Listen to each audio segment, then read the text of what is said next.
Hello student, welcome back. आज का अपना जो टॉपिक है वो है संबंध, रिलेशन।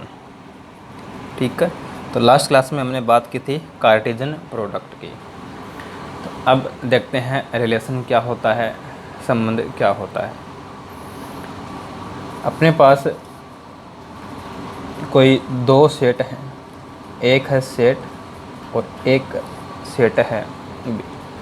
ठीक है, तो देखो जब भी हम सेट की बात करेंगे तो हम नॉन एम्प्टी सेट लेते हैं, अरिक्त समुच्चय लेते हैं। ठीक है ना। तो यहाँ पे जो set A and set B है ये कैसे हैं? नॉन एम्प्टी सेट हैं, अरिक्त समुच्चय हैं। अब हमें क्या करना है, सेट ए से सेट बी में एक रिलेशन डिफाइन करना है, एक संबंध परिभाषित करना है। तो संबंध है, रिलेशन है, उसको हम आर से डिनोट करेंगे। तो रिलेशन आर है, ये एक सबसेट होगा ए क्रॉस बी का। सेट ए से सेट बी में रिलेशन आर डिफाइन किया है, तो रिलेशन आर क्या होगा? सबसेट होगा ए क्रॉस बी का। ए क्रॉस बी का क्या मीनिंग है? Cartesian product of A and B, A तथा बी का कार्तीय गुणन। ठीक है, अभी हम जानते हैं कि ए क्रॉस बी है, तो ए क्रॉस बी के जो एलिमेंट होंगे वो ऑर्डर्ड पेयर के फॉर्म में होते हैं। ठीक है, तो जो ऑर्डर्ड पेयर के एलिमेंट होंगे उन दोनों एलिमेंट में हम क्या कर देंगे, ये रिलेशन डिफाइन कर देंगे। उन दोनों में क्या रिलेशन होगा यह हम डिफाइन कर देंगे। ठीक है, जैसे हम एक सेट लेते हैं ए, सेट ए है, इसमें एलिमेंट हैं 1 2 3 4 5। और हम क्या करते हैं, सेट ए से सेट ए में एक रिलेशन आर डिफाइन करते हैं। अब रिलेशन आर है वो सेट है ऑर्डर्ड पेयर एक्स वाई का। अब एक्स और वाई में क्या रिलेशन होगा? तो एक्स वाई में हम एक रिलेशन डिफाइन कर देते हैं कि वाई इक्वल है एक्स प्लस 1। ये हमने इसमें रिलेशन बता दिया कि y इक्वल क्या है, x प्लस 1 है। ठीक है, अब देखो रिलेशन है वो एक सबसेट है, सबसेट है तो ये एक सेट होगा, और सेट को रिप्रेजेंट करने के लिए अपने पास मेथड है roster form and set builder form. दोनों में से हम किसी भी फॉर्म में रिलेशन को रिप्रेजेंट कर सकते हैं। अब यहाँ हमने जो रिलेशन लिखा है हम क्या करते हैं, इसको रोस्टर फॉर्म में लिखेंगे। x और y ये दोनों ही जो एलिमेंट हैं वो किसके हैं? सेट ए के हैं। तो सेट ए से हम x की वैल्यू लेंगे तो हमें क्या मिलेगा? y मिलेगा। ठीक है, इसे हम एक डायग्राम के थ्रू भी रिप्रेजेंट कर सकते हैं। देखते हैं, हमने x की वैल्यू ली 1, x इक्वल 1 लिया, तो y इक्वल है x प्लस 1, तो ये बन जाएगा 1 प्लस 1 यानी 2 बन जाएगा। तो 1 का जो रिलेशन है वो किसके साथ है? 2 के साथ है। x की वैल्यू लेंगे 2, तो y इक्वल होगा 2 प्लस 1 यानी 3। x की वैल्यू लेंगे 3, तो y होगा 3 प्लस 1 4। x की वैल्यू लेंगे 4, तो y इक्वल होगा 4 प्लस 1।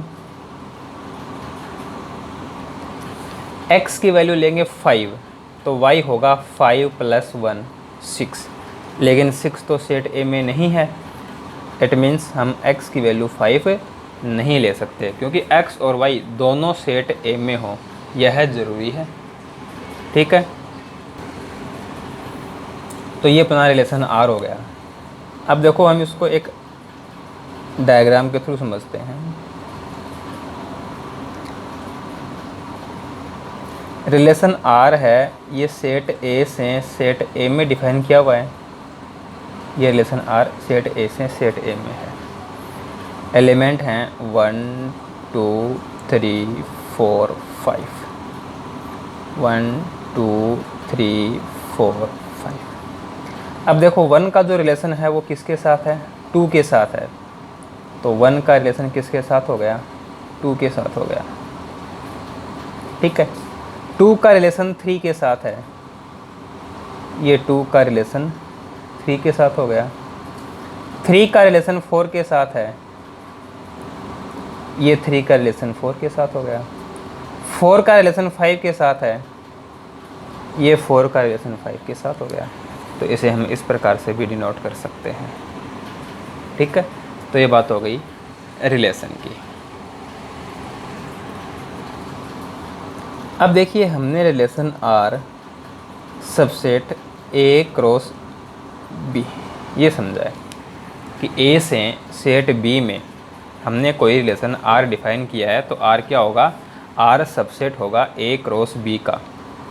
तो यहाँ ये जो सेट बी है जिसमें हमने रिलेशन डिफाइन किया है, ये इस रिलेशन का सह प्रांत कोडोमेन होता है। जिसमें रिलेशन डिफाइन किया गया है वह क्या होता है, कोडोमेन होता है, सह प्रांत होता है। इसके बाद हम बात करते हैं डोमेन और रेंज की, प्रांत और परिसर की। डोमेन जो अपना रिलेशन है, इस रिलेशन के जो ये ऑर्डर्ड पेयर होते हैं ना, इनमें जो फर्स्ट एलिमेंट होगा, इन फर्स्ट एलिमेंट का जो सेट बनेगा वो होगा डोमेन प्रांत, और जो सेकंड एलिमेंट हैं, इन सेकंड एलिमेंट का जो सेट होगा वो होगा रेंज परिसर। यदि रिलेशन आर है वह ऑर्डर्ड पेयर के सेट के फॉर्म में लिखा गया है, तो ऑर्डर्ड पेयर के जो फर्स्ट एलिमेंट हैं उनका सेट होगा डोमेन प्रांत, और जो सेकंड एलिमेंट हैं उनका जो सेट होगा वो होगा रेंज परिसर। ठीक है, तो हम कह सकते हैं कि जो प्रांत है, जो डोमेन है, वो क्या होगा, ये उन x का सेट होगा जो सेट A के एलिमेंट हैं। ठीक है, और x का जो रिलेशन है वो किससे है, y से है। ठीक है, अब देखो एक छोटी सी बात और कर लेते हैं कि जैसे अपने पास दो एलिमेंट हैं, एक तो है x और एक है y। अब यदि x का रिलेशन y के साथ है, तो x का रिलेशन y से है, तो या तो हम इसको इस प्रकार से डिनोट करेंगे x r y, यानी x रिलेशन y, या फिर हम इसको एक ऑर्डर्ड पेयर के फॉर्म में लिख देंगे x y belongs to r। इसका मीनिंग है कि x का रिलेशन है वो किसके साथ है, y के साथ है। और यदि रिलेशन नहीं है, x का रिलेशन y से नहीं है, तो इस r को हम क्या कर देते हैं, कट कर देते हैं। ठीक है, तो जो प्रांत है, जो डोमेन है, वो क्या हो गया, set of all x such that x belongs to a। x है वो सेट a का एलिमेंट है, और x का जो रिलेशन है वो किसके साथ है, y के साथ है। बात करेंगे परिसर की, रेंज की, तो रेंज है वो क्या है, जो सेकंड एलिमेंट हैं उनका सेट है, क्रमित युग्म के द्वितीय अवयवों का समुच्चय है। तो जो रेंज है ये उन एलिमेंट्स का सेट है जो सेट बी में है। x का जो रिलेशन है वो किसके साथ है, y के साथ है। तो range equal set of all y such that y belongs to b, x relation y, या कहें कि x y belongs to r। Okay, जो अपना रेंज है, जो परिसर है, परिसर रेंज, ये सबसेट होता है या इक्वल होता है कोडोमेन के सह प्रांत के।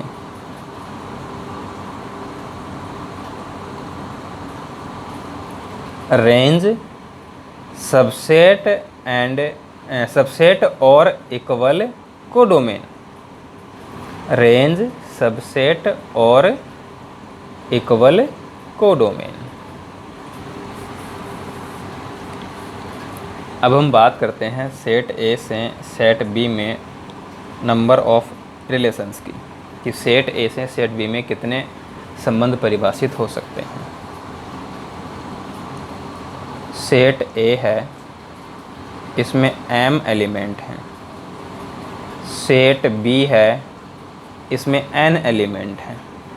अब ए से बी में एक रिलेशन r डिफाइन किया हुआ है, तो ए से बी में संबंधों की संख्या कितनी होगी, नंबर ऑफ रिलेशन कितने होंगे। तो देखो, नंबर ऑफ रिलेशन की बात करें तो हमने पढ़ा कि रिलेशन आर है वो क्या है, सबसेट है ए क्रॉस बी। तो आर क्या है, सबसेट है। अब नंबर ऑफ सबसेट की बात करते हैं, उप समुच्चयों की संख्या की बात करते हैं, तो चैप्टर नंबर 1 में हमने पढ़ा है number of subset equal 2m। किसी भी सेट के किसी भी समुच्चय के उप समुच्चयों की संख्या बराबर 2m।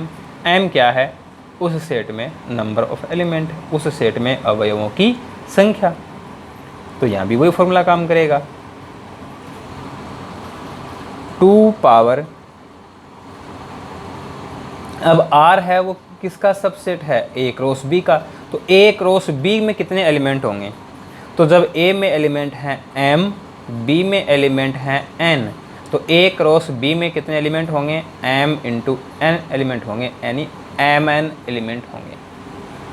तो जो नंबर ऑफ रिलेशन है, संबंधों की संख्या है, वो क्या बन जाएगी, 2m बन जाएगी।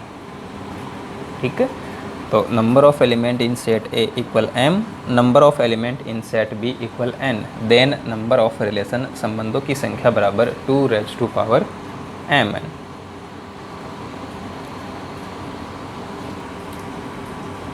एग्जाम्पल लेते हैं, number of element in set A equal to number of element in set B equal to. तो ए से बी में हम एक रिलेशन डिफाइन करें,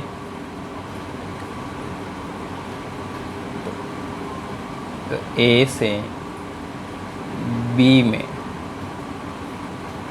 संबंधों की संख्या, number of relation from A to B, क्या बन जाएगा, 2 इंटू 2, और 2 इंटू 2 यानी 4। तो number of relation from A to B क्या होगा, 2 होगा। ठीक है, अब देखिए अपनी एक्सरसाइज 2.2। एक्सरसाइज 2.2 इसके क्वेश्चन देखते हैं। क्वेश्चन नंबर 1, सेट ए है जिसमें एलिमेंट हैं 1 to 14 नेचुरल नंबर। ठीक है, 1 से लेकर 14 तक की प्राकृत संख्याएं, और इस सेट ए पर हमने रिलेशन आर डिफाइन किया हुआ है। अब सेट ए पर रिलेशन आर डिफाइन का मतलब है ए से ए में ही रिलेशन डिफाइन हुआ है। ठीक है, अब रिलेशन आर कैसे है, ऑर्डर्ड पेयर एक्स वाई का सेट है।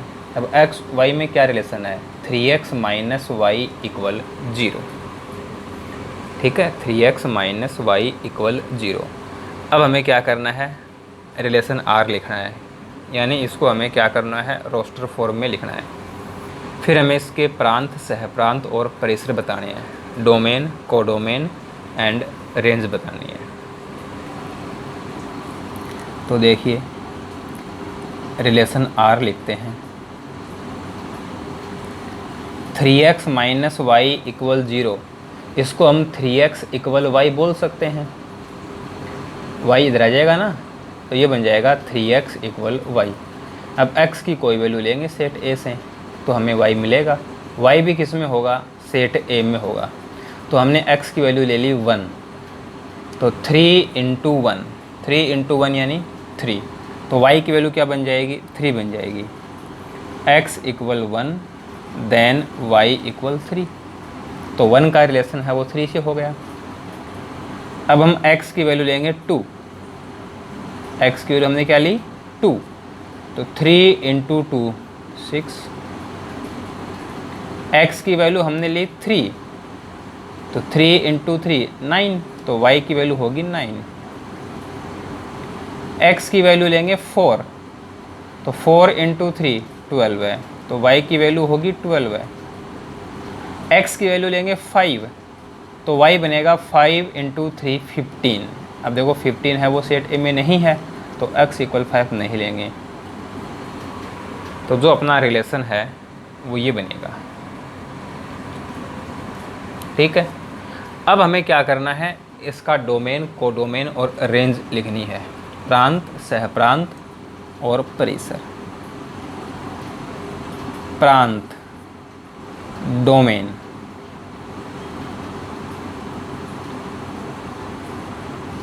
क्या होता है, set of first element of ordered pair. ये जो कर्मित युग्म हैं, इनके जो पहले अवयव हैं, जो प्रथम घटक हैं, उनका सेट बन जाएगा। तो यहाँ से जो फर्स्ट एलिमेंट है ये ले लो बस, 1 2 3 4, ये डोमेन हो गया। फिर है रेंज, परिसर, परिसर रेंज, ये होगा सेट ऑफ सेकंड एलिमेंट्स, जो दूसरे अवयव हैं वो ले लो, 3 6 9 12 है। फिर हम बात करेंगे सहप्रांत की, कोडोमेन की।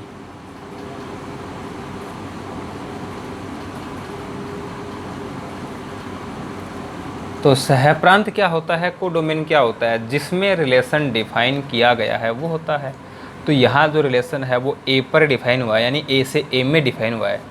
तो जो अपना कोडोमेन होगा, जो सहप्रांत होगा, वो क्या बन जाएगा, सेट ए बन जाएगा।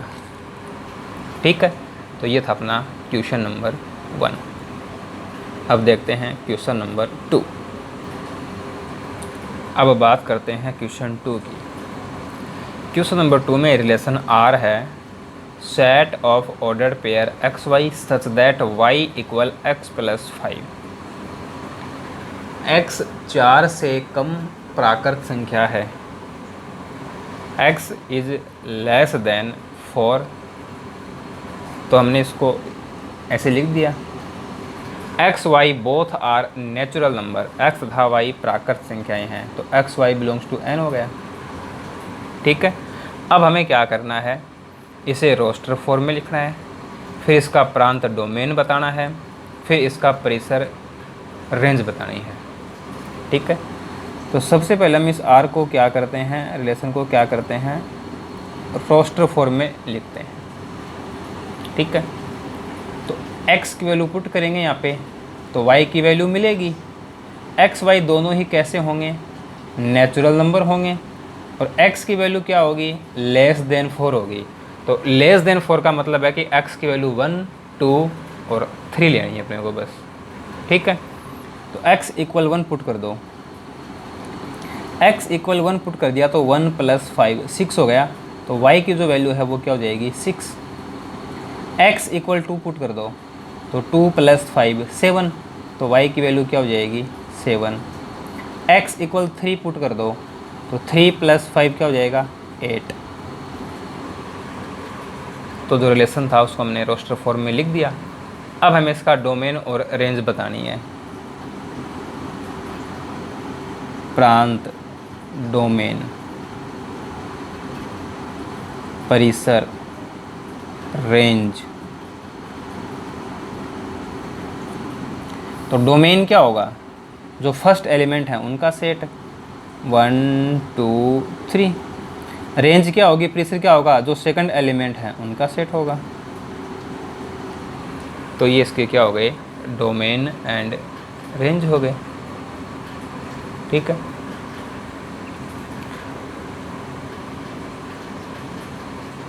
तो क्वेश्चन नंबर 2 है वो कंप्लीट हो गया। नेक्स्ट जो क्वेश्चंस हैं उनको हम नेक्स्ट क्लास में कंप्लीट करेंगे। आज की क्लास कैसी रही, अच्छी लगी तो वीडियो को लाइक कीजिए, शेयर कीजिए। Thanks for watching.